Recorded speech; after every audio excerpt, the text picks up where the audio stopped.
What's going on, everybody? Alex here at Nickens Lawn and Landscape. Hope you guys are all doing well. And real quick, I want to take a minute to thank you for all of our loyal followers. We really appreciate all the support, all the Amazon affiliate links that you use, all those links down in the description. If you use those to buy any products, we do get a little kickback from that, so we appreciate that.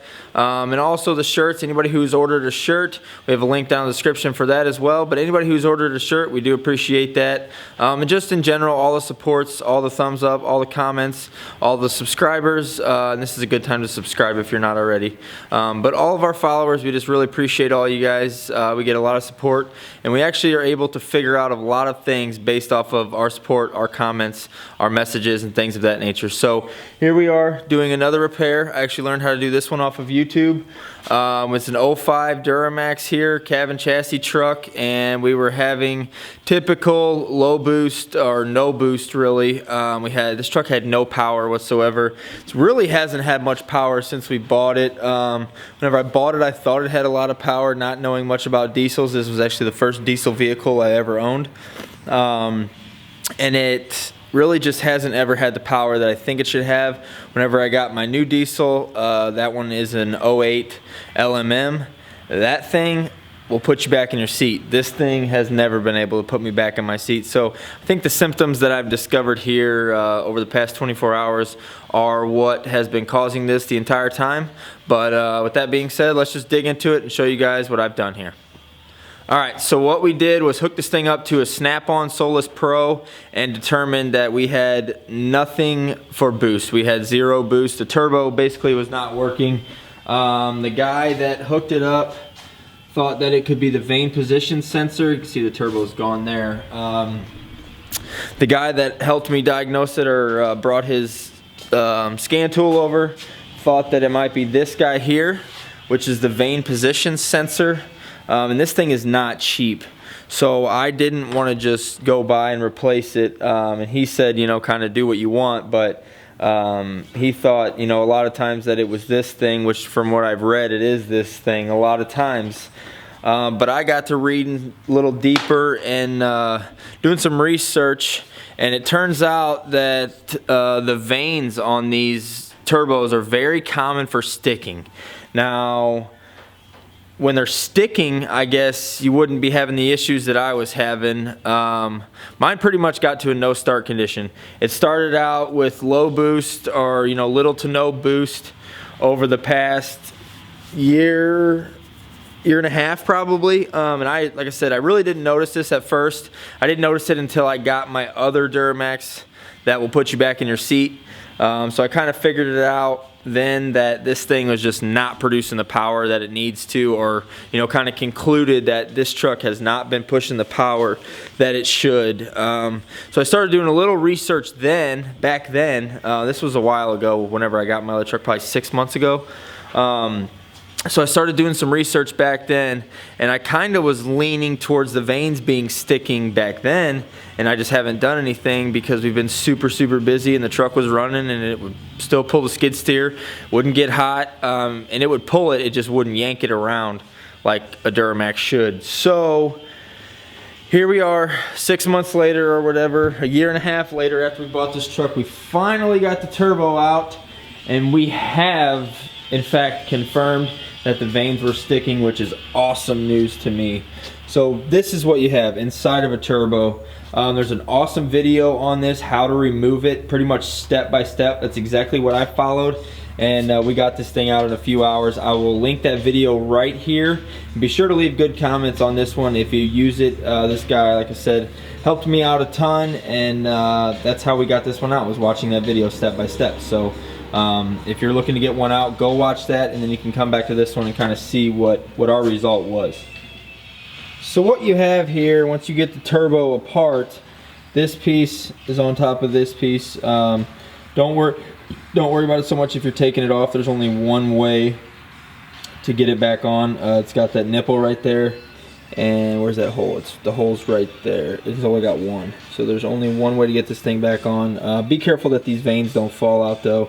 I would take it off with this piece down, the hot side of the turbo down, and put the cold side up, and then you can pull the cold side off. But basically what these do is move back and forth with the sensor and tell your turbo, which these will all be moving at the same time. They set in these grooves right here, so they all have to move together. But basically they open and close to tell your turbo how much air it should suck. So when you smash on the throttle, this thing's going to open wide open and give it as much air as it can possibly give it. And whenever you're just idling or whatever, it's going to be pretty much closed.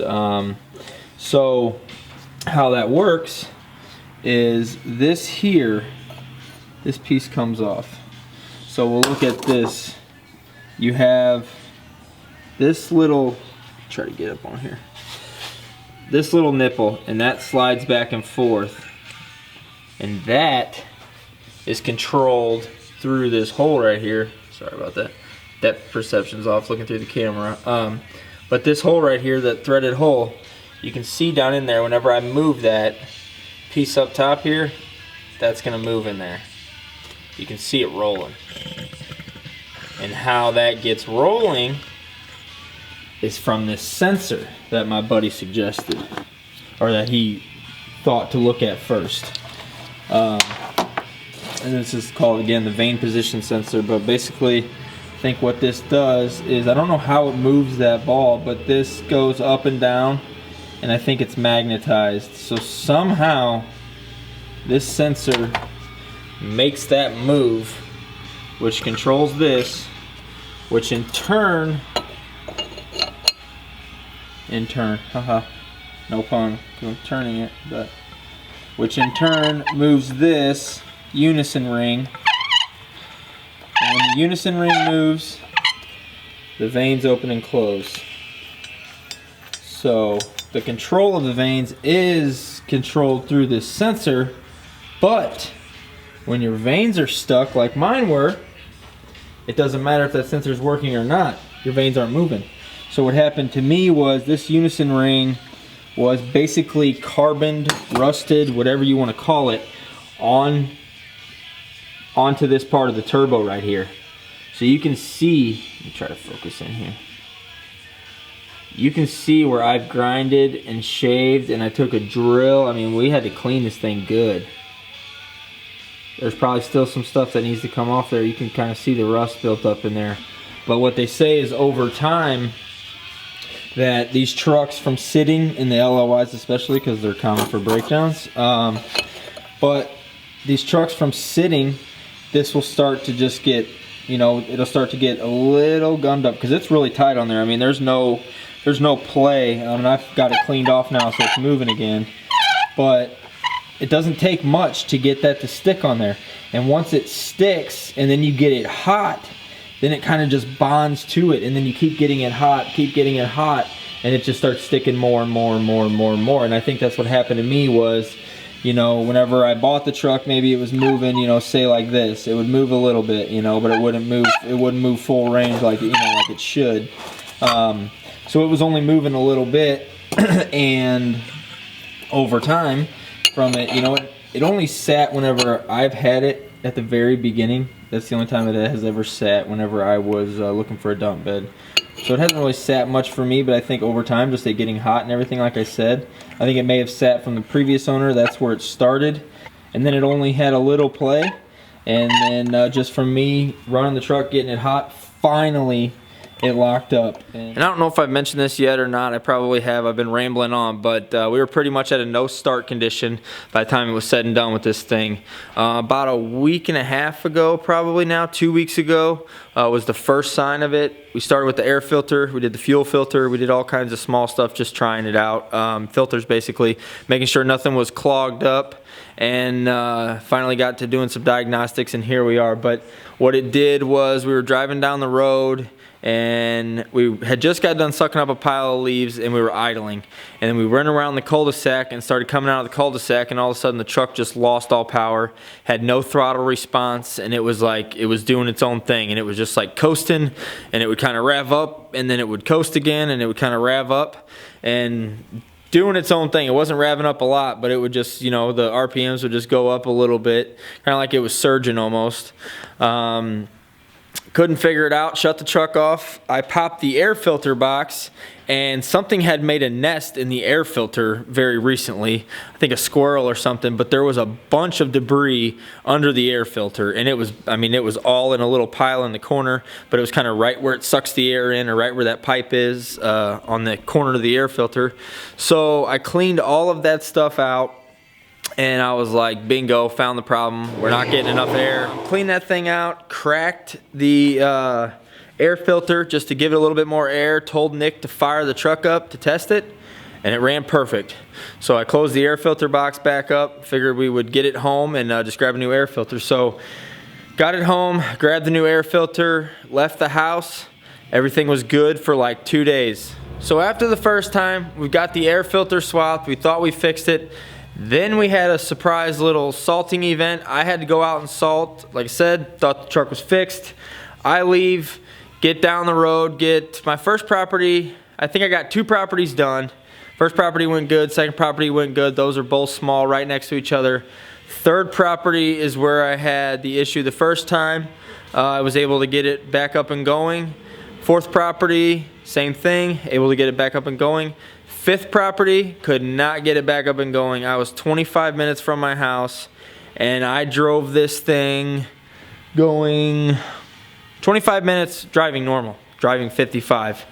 I was going like, I think at the fastest I ever went, I was going 24 miles an hour. So when I left the place I was salting, I was going about 24, 25. By the time that I got close to home, I was going like 13 or 12 miles an hour. I mean, this was a long trip, and I was just so PO'd beyond measure. I didn't know what to do, but I wasn't going to pay for the tow. That was going to take longer by the time they got there and everything, and the lost money, and by the time you added it all up, it just wasn't worth it. I was better off to just limp it home. It wasn't making any weird noises. It just had zero power. So I get almost home. I hit a hill, and this thing just falls on its face, and I can't move. I'm stuck on the hill. I was going, by the time I realized I wasn't making it up this hill, I was probably going about 4 or 5 miles an hour, enough to where I was able to get over on the shoulder and shut the truck off. So I shut the truck off. I put my hands on my head. I'm like, what am I gonna do? You know, here we go again. I've been in this situation so many times lately. I'm just over it, and I didn't know what to do. So I'm sitting there, and I'm like, well, screw it, you know, I'm gonna have to get the truck towed anyway. I'm turning this thing on, and I'm gonna get the heat going and at least sit here in comfort while I wait. So I start the truck up, and just, I don't even know why I did it, but I hit the gas and the truck has full power. So I hit the gas, and I'm like, what the heck? So I slammed it in drive as fast as I could and just rolled out home. I went about 55 for the last, it was like 2 or 3 miles I had left. So again, I don't know why in the heck it would do that. I really don't understand whenever they're stuck like this. I still think I could have a sensor issue, one of these turbo sensors, but I know for sure the vanes were stuck. So at that point, I told myself this thing is not moving, something is seriously wrong, and that's when we got the diagnostic tool hooked up on it. So what we've got to wrap up now is I'm probably going to file this a little bit more to try to get this as free as I possibly can. It's going on there, it's going on and off really easy right now. I can slip it on and off with 2 fingers. I can really just sit there and it falls in. But before, whenever I took this apart, I had to pry this off of there. I mean, it was locked in there. There was no movement whatsoever. It was locked on. So now it's definitely much more free. And I think when we fire this truck up for the first time, it's going to have more power than I know what to do with it. So it's going to be nice getting it back to working, and it's probably going to work better than it ever has for us. But I do think it's time to make an upgrade. I think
Alright, we're taking her for a test drive. Let's see if she's got any boost.